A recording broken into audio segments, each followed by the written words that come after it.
Assalamualaikum warahmatullahi wabarakatuh. Apa kabar teman-teman semua? Semoga dalam keadaan sehat walafiat. Ini sudah hadir Pak Musyafa Ahmad ya. Terus ada Bu Leni Lutfiah Sutardi. Apa kabar Bu? Alhamdulillah Pak Dokter. Sehat ya. Alhamdulillah sehat Pak Dokter. Eh, ini kelas 3B3 ya. Iya Pak Dok, kelas B3 B3. Oke, terima kasih sudah bergabung. Eh, kita lihat dulu kelas sambil menunggu rekan-rekan yang lain ya. Kita kelas kita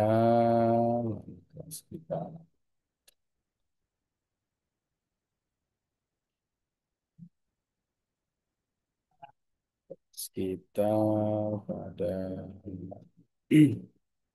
Google Classroom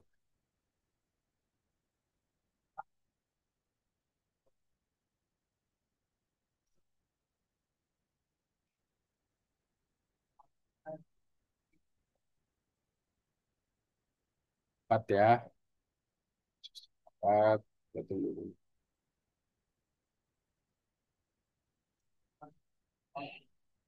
Pak Muhammad Ardan ya sudah bergabung. Siap.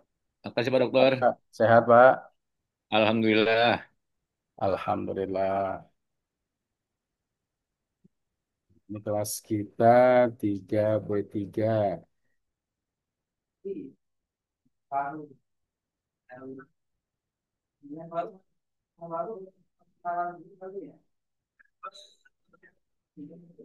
Sampai ngopi Pak Dokter. Ya Pak, Sambil ngopi. mangga. Silakan. Ini nanti hari ini kita bahas tentang desain pembelajaran berbasis kompetensi abad 21 ya. Nanti akan tayang jam 14.44 sama materinya. Nanti ada materi di sini. Kemarin kita lihat pengumpulan tugas ini sudah berapa yang kira-kira diselesaikan ya. Kita lihat dulu.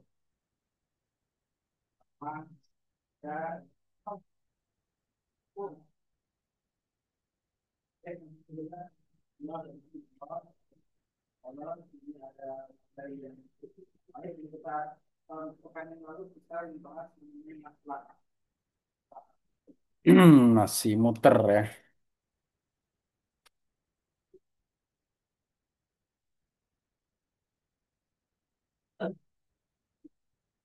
Kita lihat dulu. Sudah ada 5 yang mengirim ya. Sudah ada 5 yang mengirim.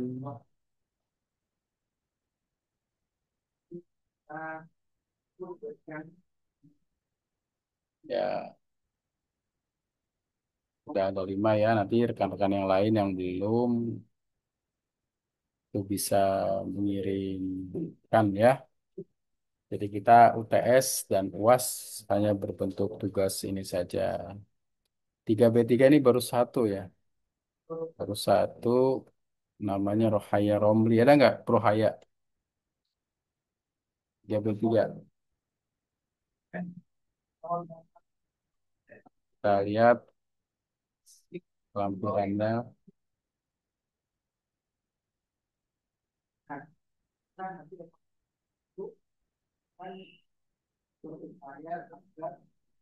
Lambat sekali.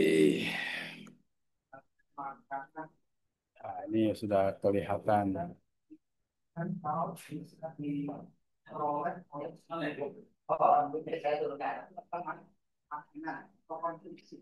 Masih muter ya.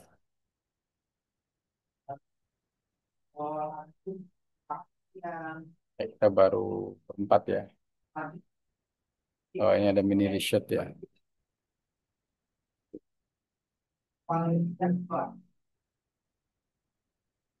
Ini ada mini reshoot tentang studi kasus praktik. Oh,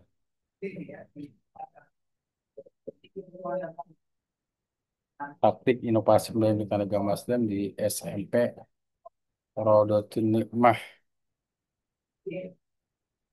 Nanti nggak usah pakai kalimat studi kasus ya atau praktik. Jadi langsung aja inovasi pembelajaran PAI di SMP Rodotul Nikmah. Ya nanti perbaikannya tidak apa ya. Yang penting sudah mengumpulkan, nanti bisa perbaikannya bisa menyusul. Ya, teman sekalian, hari ini kita mencoba membahas tentang pembelajaran abad 21 ya, menginovasi proses pembelajaran abad 21 atau desain pembelajaran kompetensi abad 21. Apa yang tidak ini materi kita ya, yang sekarang akan kita bahas.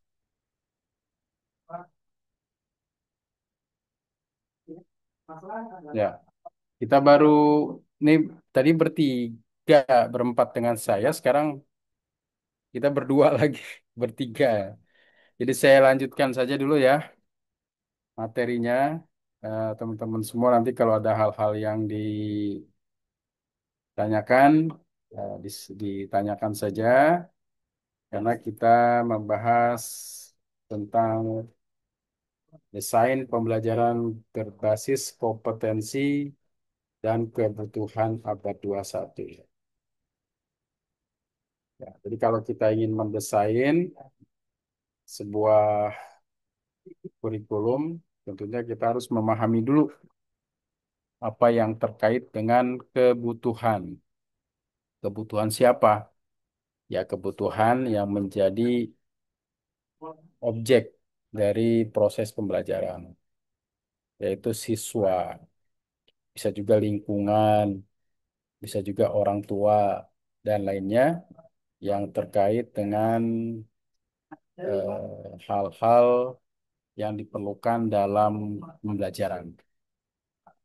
Nah, apa yang perlu didesain dalam kurikulum abad 21 itu, nah, juga kita harus memahami dulu perkembangan apa yang terjadi dalam kurikulum abad 21. Nah, ini ada yang harus kita pahami sekarang adalah bahwa pada abad 21 itu perkembangan pengetahuan dan teknologi menjadi lebih masif. Teknologi ada hampir di genggaman di semua aspek pengetahuan, ya, di semua aspek dan disiplin ilmu, mulai dari pemerintahan, swasta, UMKM ya, sekolah, lembaga apapun sekarang sepertinya memang sudah berbasis teknologi. Bagi mereka yang tidak mampu menyesuaikan atau berinovasi dengan teknologi, maka cepat atau lambat akan ditinggalkan. Mereka yang bisa bertahan sampai saat ini adalah mereka yang bisa berinovasi terhadap keadaannya. Nah, kemudian pembelajaran saat ini ya, tidak lagi hanya berfokus pada transfer pengetahuan. Ini yang kita pahami dulu ya, tidak berorientasi hanya pada transfer pengetahuan, tapi pada pengembangan, pengembangan kompetensi atau pengembangan yang lebih tinggi daripada pengetahuan. Dan kemudian juga di sini ada yang disebut berpikir kritis. Berpikir kritis itu menjadi ciri dari perkembangan abad 21. Nah, kemudian bahwa setiap proses belajar itu mengarah pada penguasaan kompetensi. Kompetensi apa? Berarti kemampuan-kemampuan yang menjadi tujuan dari proses pembelajaran. Disesuaikan dengan tuntutan zaman. Jadi terkait dengan pembahasan tentang desain pembelajaran berbasis kebutuhan abad 21 ini, paling tidak yang harus dipahami adalah bagaimana setiap kita itu mampu memahami tentang tujuan dari pembelajaran ini, yaitu menguasai kompetensi inti. Kompetensi inti biasanya masih ada dalam satuan pendidikan. Kompetensi inti yang harus diajarkan, yang harus disesuaikan dengan konteks zamannya. Nah, seperti itu paling tidak ya terkait dengan desain pembelajaran berbasis kompetensi untuk eh, secara teoritisnya, secara teoritisnya. Nah, kemudian apa kemudian hakikat desain pembelajaran berbasis kompetensi? Nah, kalau dikaitkan dengan hakikat, ya ini memang cukup eh, penting juga ya, karena kita mempelajari tentang dasar-dasar yang kita perlukan dalam proses mendesain pembelajaran. Dan seharusnya memang mata kuliah ini juga praktik ya. Nah, kita sekarang memfasilitasi praktiknya melalui penugasan saja. Nah, apa kemudian keterkaitan PAI dengan pembelajaran abad 21 ini? Nah, pertama dalam pembelajaran PAI itu memiliki tujuan untuk mengembangkan apa yang dikembangkan beragam kompetensi, yaitu spiritual, intelektual, sosial, dan moral. Bagaimana kita mengembangkan kompetensi spiritual, bagaimana mengembangkan kompetensi intelektual, sosial, dan moral, itu sangat terkait dengan hal-hal yang dihadapi dalam proses pembelajaran. Jadi bukan hanya kompetensi apa saja ya, tapi ini mengarah pada bagaimana mengembangkan kompetensi spiritual tadi. Nah, kemudian yang selanjutnya adalah mewujudkan pendidik yang berakhlak mulia. Akhlak mulia ini adalah sesuatu yang tidak bisa ditinggalkan dalam proses pembelajaran. Inovasi yang dilakukan harus memperhatikan unsur tersebut. Unsur akhlak mulia, kemudian adaptif, mampu menyesuaikan dengan perkembangan zaman, dikaitkan dengan hal-hal yang terkaitkan dengan tantangan global. Nah, kemudian menginovasi itu berarti mampu mendesain atau mengintegrasikan nilai-nilai Islam dalam kompetensi abad 21. Apa saja kompetensi abad 21 itu ya tadi sudah disampaikan ya sedikit. Nah, kemudian eh, kebutuhan abad 21 dalam pendidikan. Ini ada pendapat yang dikemukakan oleh Partnership for 20th Century Learning dan UNESCO yang menyatakan bahwa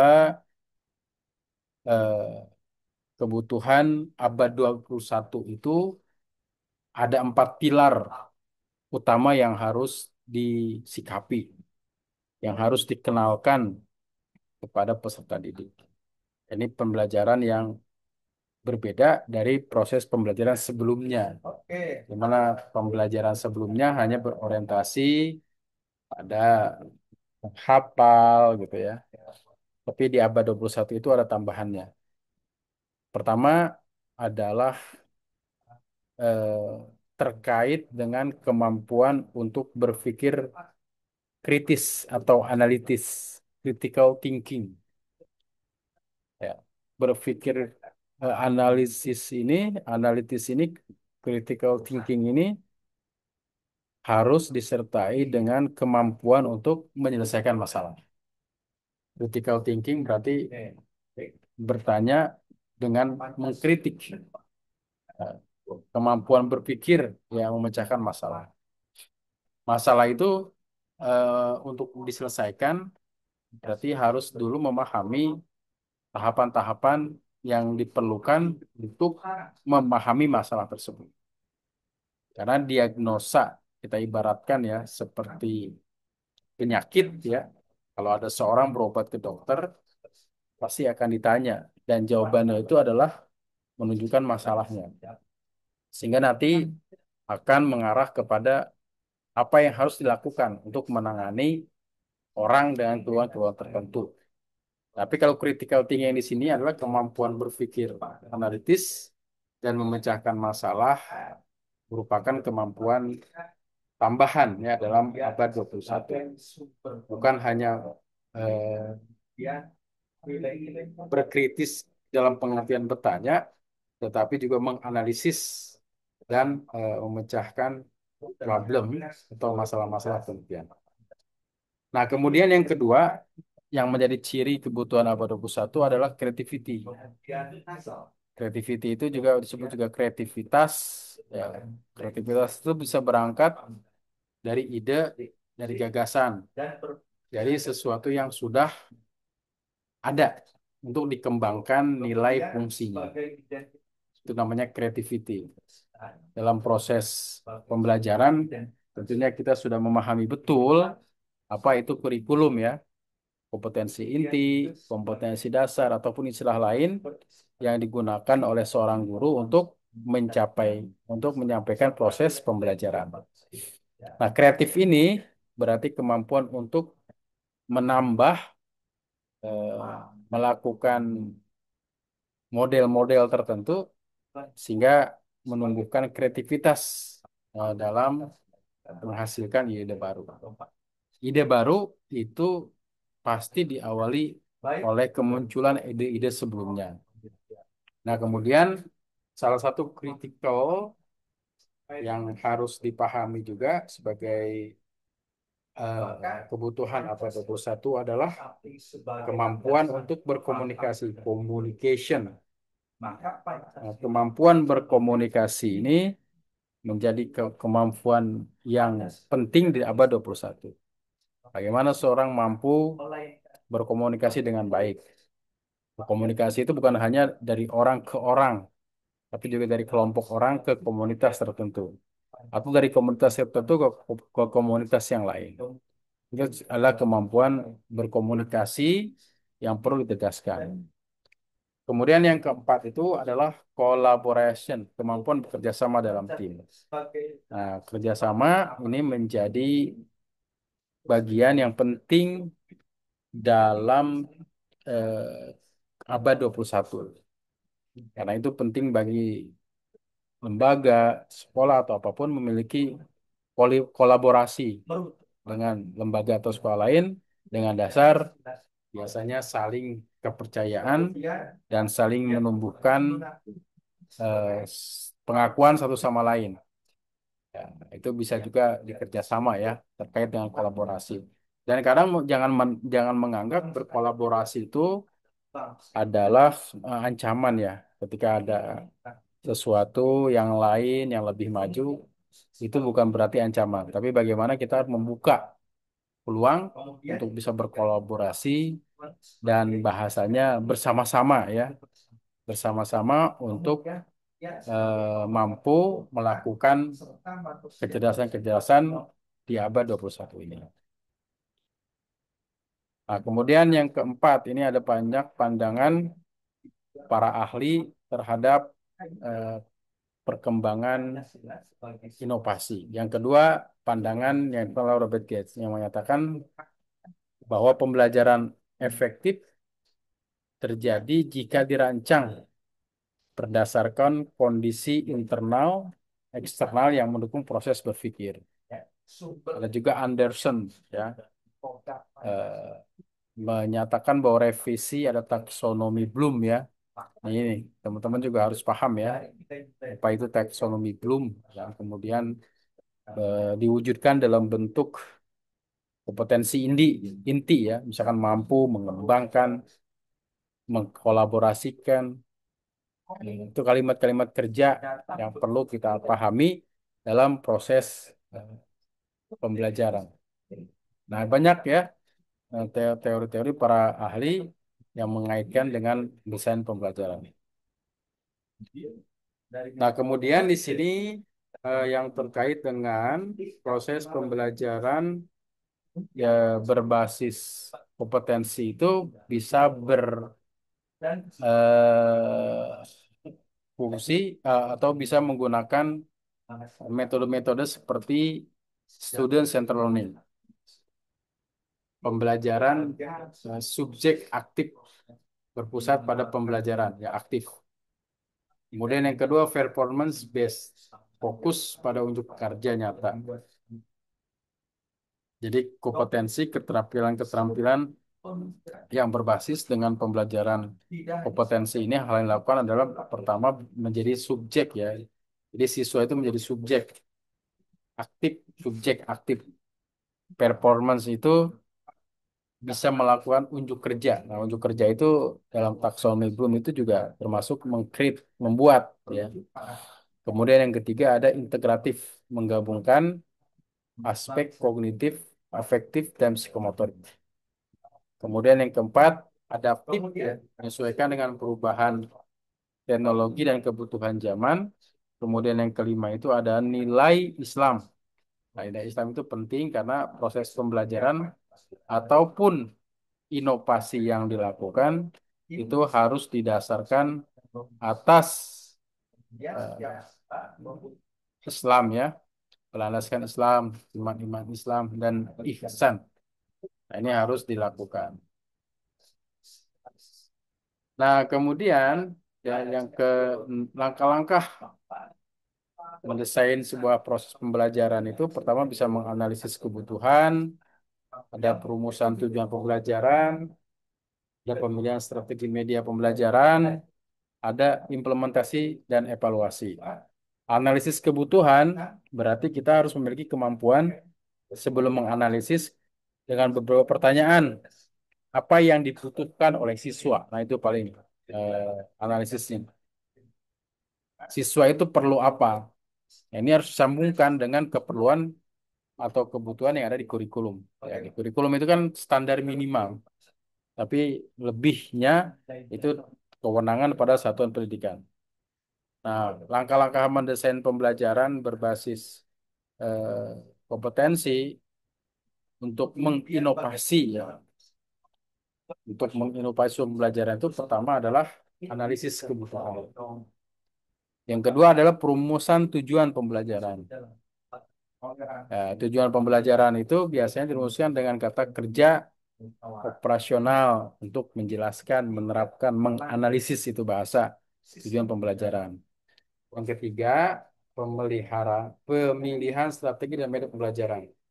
Nah, di apa di inovasi pembelajaran yang kita memperhatikan kebutuhan peserta didik dihubungkan dengan konteks saat ini.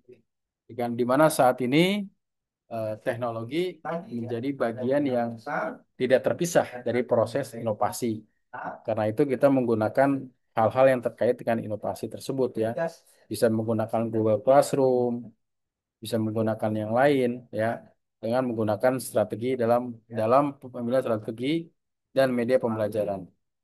Kemudian yang keempatnya ada implementasi dan evaluasi. Ini juga harus jalan dengan teori-teori analisis, teori-teori tentang mutu ya, yang juga penting. Jadi proses ini berputar terus, sehingga kalau implementasi evaluasi adalah melaksanakan pembelajaran aktif dengan sebenarnya berbasis kinerja. Jadi implementasi dan evaluasi itu bermakna proses pembelajaran yang sudah dilakukan harus ada analisisnya, sehingga proses pembelajaran lebih baik. Nah, kemudian sebelum kita membahas tentang langkah-langkah pembelajaran ini juga harus kita pahami dulu prinsip-prinsipnya, ya. Prinsipnya apa? Prinsip-prinsip dalam desain pembelajaran. Nah, ini ada contoh penerapan dalam pembelajaran PAI. Apa? Misalkan mahasiswa mampu mengimplementasikan nilai-nilai tasawuf dalam kehidupan modern. Desain pembelajarannya apa? Ada PBL ya, Project Based Learning. Mahasiswa membuat vlog ya atau informasi grafis dakwah. Yang kedua, menggunakan YouTube, Canva, Google Classroom. Memang saat ini media-media sosial untuk perkembangan pendidikan tidak bisa diubah ya. Karena itulah sebenarnya yang mengubah konteks pembelajaran yang sifatnya tradisional menjadi pembelajaran yang lebih modern ya, dengan adanya hal-hal yang terkait dengan alat-alat teknologi komunikasi. Nah, seperti kita saat ini, ya dulu mana ada proses pembelajaran bisa sinkronus seperti ini. Nah, karena kemajuan dan teknologi, maka terdapat inovasi kurikulum, inovasi pembelajaran, sehingga proses pembelajaran hibrid, online dan offline itu dijadikan sebuah hal yang memang diperlukan. Nah, kemudian evaluasi dan desain, ada evaluasi formatif, sumatif, kompetensi. Ini sudah biasa. Kemudian juga dalam mengintegrasikan nilai dalam konteks abad 21 ini, hal-hal yang harus diperhatikan pertama spiritualitas. Ya, jadi kalau lebih jauhnya di sini tidak hanya memperhatikan apa berbasis, tidak hanya memperhatikan berbasis kompetensi. Jadi abad 21 itu desain pembelajaran berbasis kompetensi tidak hanya mengembangkan keterampilan, tapi juga mengokohkan nilai-nilai. Jadi kalau yang tadi itu nilai-nilai yang tadi itu nilai-nilai yang memang sudah umum ya. Tapi yang perlu kita kembangkan juga dalam abad 21 itu bagaimana menambahkan nilai-nilai, bukan menambahkan, mengukuhkan ya, meneguhkan. Karena nilai ini pada dasarnya sudah ada. Mengukuhkan dalam bentuk yang lebih baik tentang spiritualitas, akhlak, keilmuan, dan sosial. Ya, sehingga kemudian ujungnya kalau spiritual misalkan mendekatkan diri pada Allah, akhlak membangun karakter jujur, tanggung jawab, keilmuan berpikir kritis dan ilmiah. Yang kelima menunjukkan empati dan kolaborasi. Nah, itu terkait dengan materi-materi terkait dengan langkah-langkah yang harus kita lakukan dalam pengembangan abad 21 ya kurikulum. Nah, silakan kepada rekan-rekan kalau ada pertanyaan kita diskusi ya. Kita di sini ada sekitar berapa orang ini? 5 ya, 6 orang. Nggak apa-apa. Ya, yang penting masuk memahami proses-proses pembelajaran yang dilakukan. Kalau ada pertanyaan, disilakan. Silakan mungkin Izin kalau Pak bertanya. Dokter, Ya, silakan. terkait tadi desain pembelajaran, artinya kan saat ini platformnya di dunia digital berubah-ubah. Mungkin dulu awalnya ya Facebook lagi tren, nah mungkin sekarang TikTok gitu kan. Jadi desain pembelajaran seperti apa nih yang bisa menyesuaikan dengan kekinian? Pertama, kedua, memasukkan nilai-nilai Islami ini ke dalam desain pembelajaran, apakah selalu relevan atau tidak, Pak Dokter? Makasih, Pak Dokter. Ya, ini terima kasih ya. Ini memang sebuah pertanyaan yang menarik dan bagus ya. Kenapa? Karena pertama dari konsep pembelajaran dan pendidikan itu selalu berubah-ubah. Nah, ini sama halnya pertanyaan kira-kira metode apa yang paling tepat dalam proses pembelajaran. Kira-kira akan sulit kita menjawab. Yang pertama yang harus kita lihat adalah pelajarannya apa, sifat-sifat pelajaran. Tentunya ketika kita mengajar PAI dengan mengajar matematika, ada sifat-sifat yang berbeda. Nah, bagaimana kemudian menginovasi dengan model saat ini? Karena saat ini itu platform atau model-model pembelajaran yang ada cukup berkembang. Media sosial tidak satu. Dulu orang awal-awal cuma Facebook saja ya. Twitter kemudian sudah berubah ganti. Kemudian eh, apa banyak sekali Instagram dan lain-lainnya ya, termasuk juga alat komunikasi. Ya ternyata memang bukan hanya WA saja, ada WA, Telegram dan sebagainya.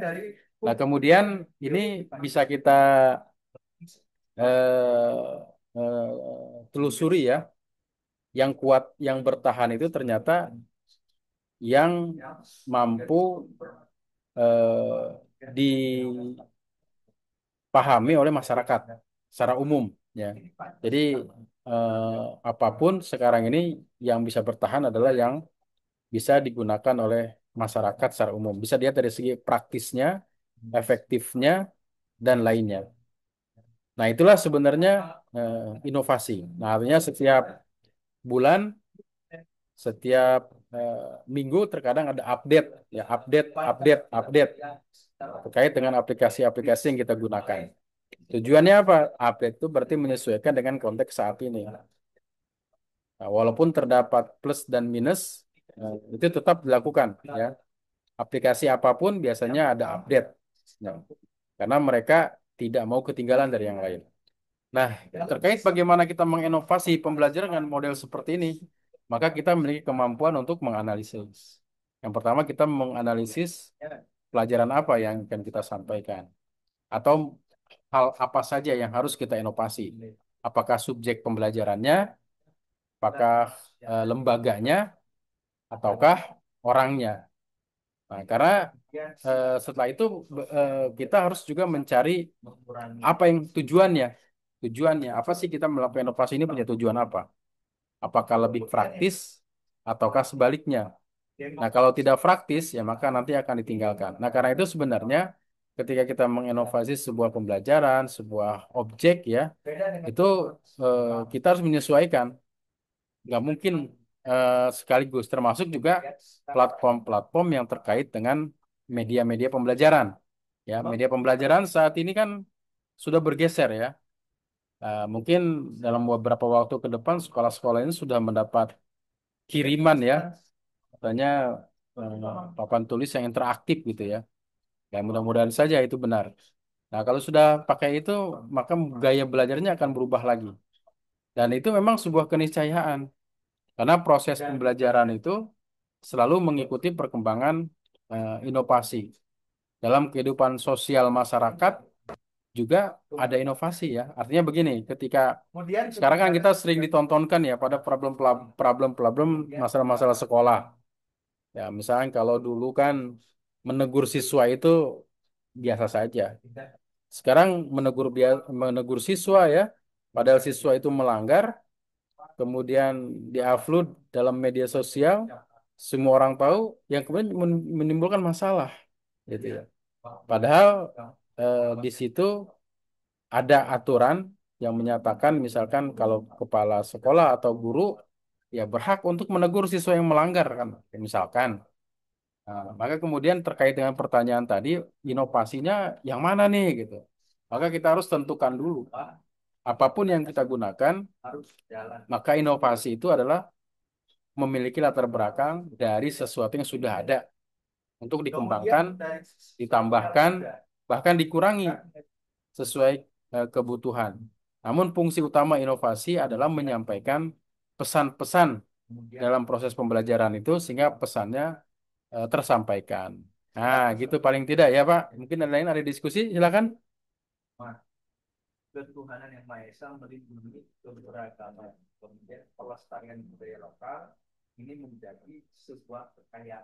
Dari yang lain mungkin ada yang disampaikan. Bagaimana, Pak? Tapi Pak Muhammad Ardan, ya, gimana kira-kira, Pak? Siap-siap, atur nuhun Pak Dokter. Ya, terima kasih, Pak. Sama-sama. Jadi Ah, sebenarnya, cuma gini Pak Dokter, sedikit eh, se- mungkin dulu ketika kita belajar dan kuliah mungkin ya, banyak guru-guru itu bersumber pada teori-teori tadi seperti Pak Dokter sampaikan, ya, ya, teori si ya, A, si B, si C. Nah, saat ini sepertinya saya lihat anak-anak sekarang itu nggak nggak berfokus pada itu ya. ya, Mereka lebih percaya kepada influencer, ya, influencer ya, YouTuber kayak atau TikTokers lah atau apalah seperti itu. Nah, nih, apakah desain pembelajaran kita akan berubah ke arah sana atau kita masih pakai cara-cara lama dengan menerapkan teori-teori dari si A, si B, si C seperti itu, Pak Dokter? ya. Ini memang menarik, ya. Proses perkembangan pendidikan kita ini menarik. Menariknya apa sekarang itu literasi anak-anak kita kan bisa dicek, ya. Apakah anak itu membaca atau tidak, ini bisa dicek, ya.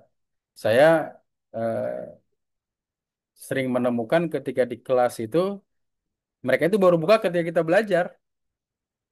Kalau saya dulu mungkin pernah, ya, kalau saya dulu pasti mempersiapkan dulu. Hari ini mau belajar apa, itu disiapkan dulu. Nah, saya ada beberapa sekolah yang saya coba teliti, ya, di dalamnya itu terhadap siswanya.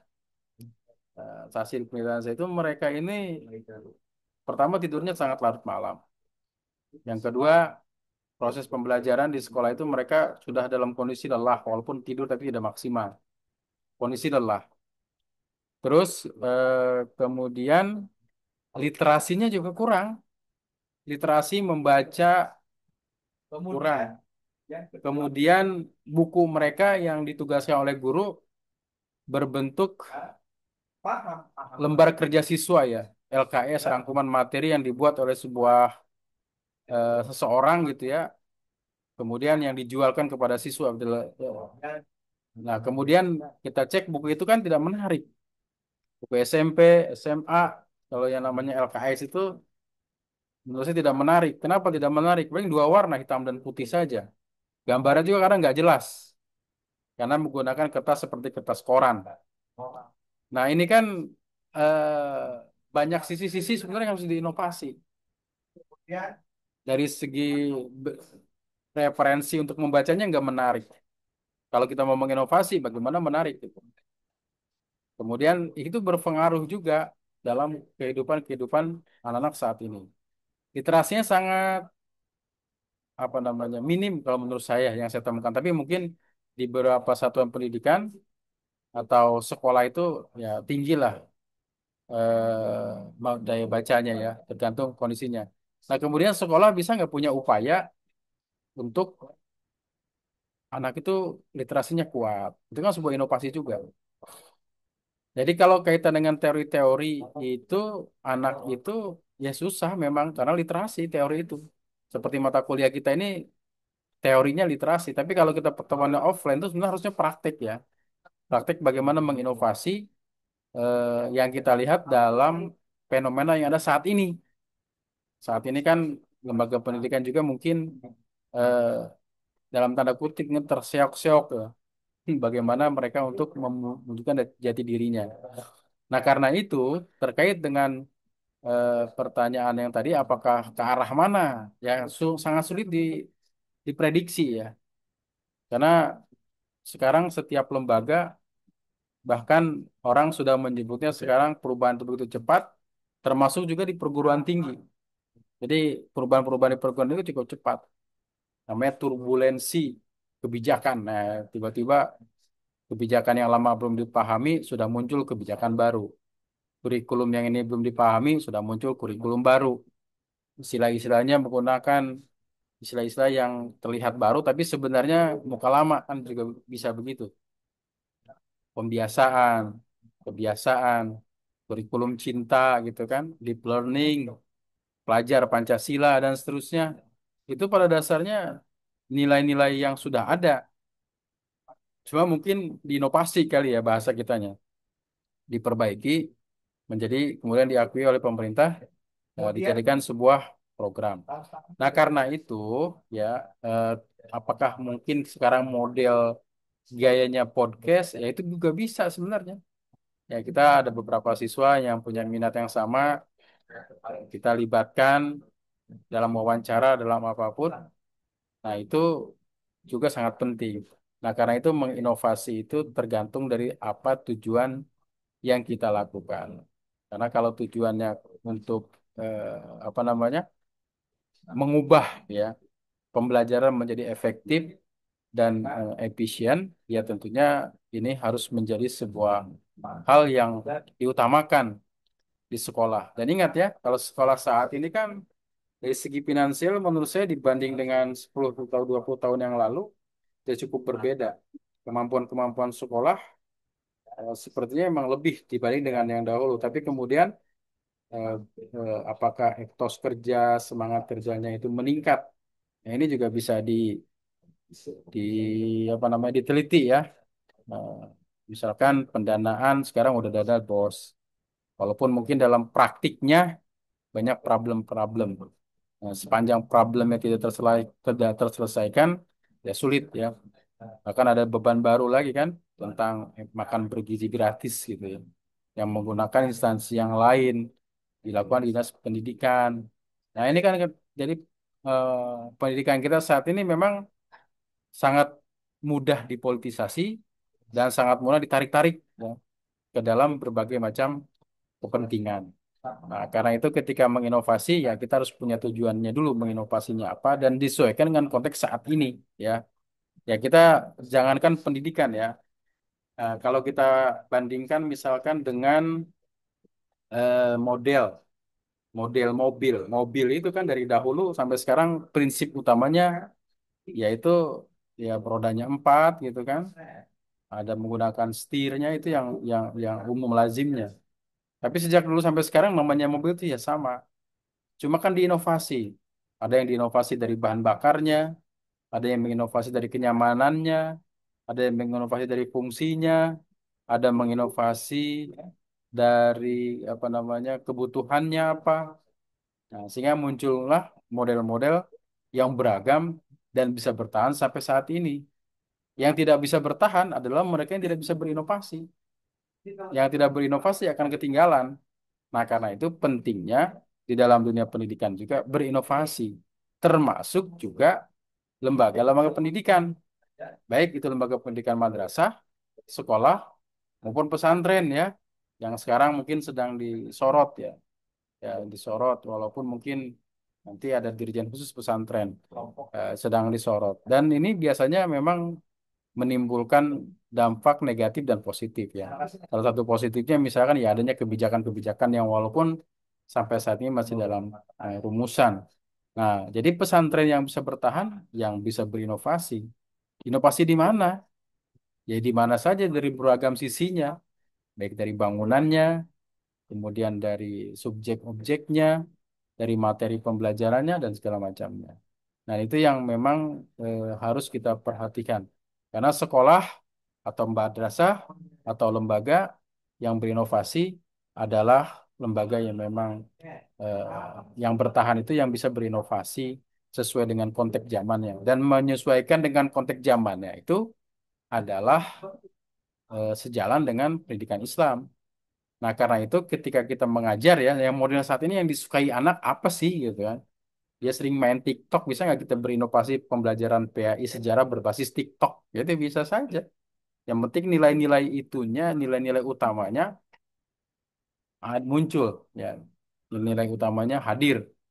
Eh, jangan kemudian nilai-nilai utamanya itu malah hilang. Nah, ini yang menjadi problem. Ya mungkin itu Pak ya. Sebenarnya sangat predicable ya, predicable ya. Artinya sangat prediktif ya. Kita mau inovasi di mana tergantung keinginan gaya kita mau inovasinya di mana dalam sebuah pendidikan. Itu mungkin ada lagi yang lain. Siap, atur nuhun, Pak Dokter. Ya, sama-sama Pak, luar biasa ini. Makasih banyak Pak Ardan, Pak. Ini Bu Neneng ya? Bu Neneng ada yang didiskusikan Bu Neneng? Ada Ibu Leni? Gimana Bu Leni? Apakah sudah memahami tentang inovasi?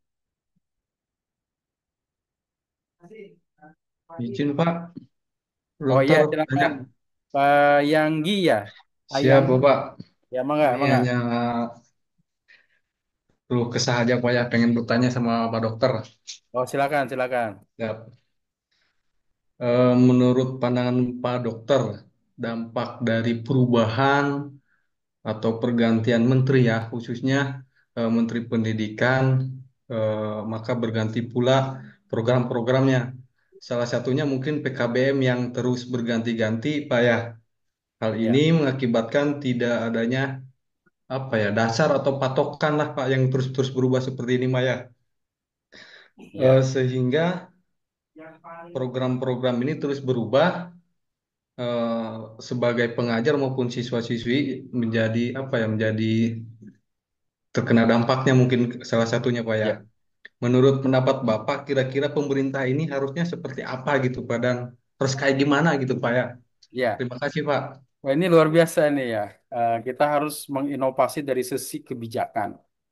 Nah, sekarang kita juga bisa memahami ya bahwa sebenarnya perubahan-perubahan itu sangat tepat, sangat cepat terjadi saat ini. Dengan adanya kemajuan-kemajuan apa dunia ya 4.0 ya. Kalau dulu kan perubahannya lambat ya. Karena kalau zaman 1.0 itu baru ditemukannya mesin diesel lambat perjalanan. Adanya orang jalan kaki sudah menggunakan alat-alat. Nah, muncul kemudian 2.0 listrik mengubah gaya seseorang. Ya, listrik yang tadinya kemana-mana gelap katakanlah atau menggunakan alat-alat tertentu yang dengan manual sudah bisa digunakan dengan listrik. Zaman 3.0 itu sudah ditemukan internet ya, tapi berkecepatannya rendah. Ngirim surat saja susah sekali ya, ngirim email. Kalau filenya besar itu susah sekali. Dulu masih basis platform-platformnya. Kemudian ada zaman 4.0 masih internet, tapi kecepatannya sudah bagus. Nah, kemudian 5.0 ya, sudah kecerdasan buatan. Nah, itu kan setiap setiap perubahan itu juga membawa perubahan besar dan dampak yang besar bagi masyarakat. Nah, dulu memang perubahan lambat, apalagi kita pernah dipimpin oleh seorang presiden yang hampir 32 tahun berkuasa. Itu kan perubahannya cenderung lamban. Perubahan kebijakannya lamban, ya. Politiknya lamban, yang penting stabil. Nah, harga stabil, ya. Tidak ada gejolak, yang penting aman, yang penting aman gitu kan. Nah, kita dulu memiliki pengalaman itu. Nah, saat ini ya undang-undang dan segalanya sudah berubah. Dulu ketika pemimpin katakanlah presiden itu kan tidak dibatasi, sekarang sudah dibatasi. Nah, tentunya ini juga akan berdampak pada kebijakan-kebijakan dalam segi politik, ya, dalam segi politik. Nah, kemudian yang menjadi problem kemudian ketika pendidikan itu ranahnya ditarik-tarik ke dalam bidang politik. Ya, karena memang harus ada kajian khusus tentang kebijakan pendidikan. Ada ilmu tentang kebijakan pendidikan. Nah, proses pergantian itu adalah sebuah keniscayaan. Tidak bisa kita bantah, tidak bisa kita tolak. Karena itu terkait dengan kebijakan dalam pendidikan. Cuma yang terpenting bagi kita adalah menganggap bahwa semua perubahan itu adalah sebuah keniscayaan. Nah, artinya ketika kita punya lembaga pendidikan memang harus memiliki pemahaman yang baik tentang adanya perubahan-perubahan tersebut ya. Kemudian kan ketika apapun terkait dengan kebijakan perubahan-perubahan pendidikan, apakah perubahan kurikulum ataukah perubahan kebijakan-kebijakan yang lainnya, itu kan tidak begitu cepat sebenarnya berjalan. Kenapa? Karena dalam sekolah itu yang ada gurunya ya itu aja kan. Gurunya nggak cepat berubah. Gurunya tidak berubah. Siswanya yang bisa berubah. Nah, karena itu perubahan-perubahan itu bahasanya sederhana. Apapun kurikulumnya, apapun kebijakannya, yang penting gurunya di sini. Apapun kebijakannya, apapun kurikulumnya, apapun perubahannya, yang penting adalah gurunya. Nah, di sisi inilah kemudian ketika kita ada di PKBM atau apapun memperkuat dari guru-guru atau tutor-tutor atau instruktur-instruktur yang ada di satuan lembaga pendidikan. Nah, karena subjeknya adalah guru, kemudian objeknya adalah siswa, dan siswa itu kan eh, menerima sesuatu yang eh, bergulir dari sebuah perubahan. Ya, misalkan PKBM dulu kan tidak begitu terdetek ya, sekarang sudah luar biasa harus 3 tahun selesai misalkan. Kalau dulu mungkin tidak ada seperti itu. Dan ini adalah perubahan-perubahan yang memang harus disikapi. Jadi terkait dengan perubahan, maka menurut saya, apalagi perubahan dalam pendidikan ya, ini menurut saya perubahan memang sebuah keniscayaan, tapi yang penting adalah eh, orangnya, gurunya, ya, yang memiliki visioner, memiliki pandangan jauh ke depan, dan harusnya memiliki kemampuan program untuk eh, memiliki sebuah kondisi di mana dia yang lebih berubah duluan dibanding dengan kebijakan-kebijakan. Nah, seperti pendidikan kita kan sebenarnya lambat ya. Nah, sekarang pelajaran-pelajaran kan banyak yang berubah, ada pelajaran coding dan segala macamnya, tapi teknologi sudah berkembang. Harusnya sebelum teknologi berkembang kita belajar dulu codingnya. Sekarang teknologi sudah berkembang, baru belajar. Orang belajar tentang AI. Jadi memang pendidikan di kita ini agak lambat ya. Nah, dulu orang misalkan eh, nanti tahun sekian akan dibutuhkan tenaga apa. Nah, jadi kadang-kadang orang berlomba-lomba untuk memenuhi kebutuhan itu. Nah, karena itu mungkin terkait dengan apa yang ditanyakan tentang perubahan-perubahan kurikulum, perubahan kebijakan, itu adalah sebuah perubahan yang sebuah keniscayaan ya, yang memang harus dilakukan. Apalagi sekarang era di mana cepat sekali berubah. Kebijakan bukan hanya dari pimpinan, tapi dari media sosial. Tergantung bagaimana followernya ya. Jadi suara media sosialnya.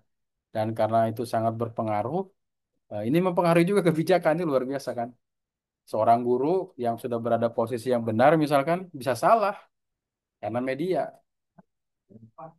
Jadi nilai-nilai ini memang luar biasa ya. Apalagi dikaitkan dengan follower-follower atau nilai-nilai komentar-komentar dari orang yang itu dianggap sebagai sebuah kebenaran. Nah, ini juga penting untuk memiliki sikap-sikap yang terkait bagaimana menyikapi itu semua. Ya, jadi kalau terkait dengan kebijakan itu intinya memang harus disiapkan dari kitanya, dari lembaganya, dari gurunya. Karena kita juga nggak menutup kemungkinan di tahun akademik ajaran baru ada perubahan apa lagi ya, gitu. Ketika ada perubahan itu ya selamat datang aja perubahan. Yang penting gurunya yang mampu beradaptasi dan mampu menyesuaikan perubahan. Cuma yang jadi problem adalah satu kurikulum aja diimplementasikan ini perubahannya lama sekali. Kita ingat dulu KBK, kurikulum berbasis kompetensi tahun 2004 katakanlah. Itu sampai tahun berapapun gurunya masih ada sosialisasi padahal kurikulumnya sudah tidak ada. KTSP berganti dengan KTSP. KTSP masih banyak pelatihan-pelatihan belum tersampaikan sama gurunya. Sudah berubah lagi kurikulum. Yang instrumen-instrumennya berubah. Jadi baru lagi. Nah, inilah memang tantangan-tantangan yang cepat di dunia pendidikan yang memang harus disikapi oleh kita. Dan kita nih harus memiliki kemampuan untuk bagaimana menginovasi kecepatan perubahan itu dengan inovasi yang bisa kita lakukan. Terima kasih, itu saja mungkin ya teman-teman semua. Terima kasih atas kehadirannya. Mohon maaf atas kekurangan. Terima kasih Pak Yanggi, Pak Ardan, Ibu Neneng, Musyafa, Pak Suhendra, Ibu Leni ya. Mudah-mudahan bermanfaat. Jangan lupa di kelas ya, di kelas isi kehadiran dan juga ada materi yang saya berikan. Terima kasih, mohon maaf. Saya cukupkan dulu. Akhirul kalam. Assalamualaikum warahmatullahi wabarakatuh. Waalaikumsalam warahmatullahi wabarakatuh. Waalaikumsalam. Terima kasih Saya Pak izin pamit Dokter. duluan ya. Sama-sama Pak semuanya. Salam sukses selalu. Assalamualaikum.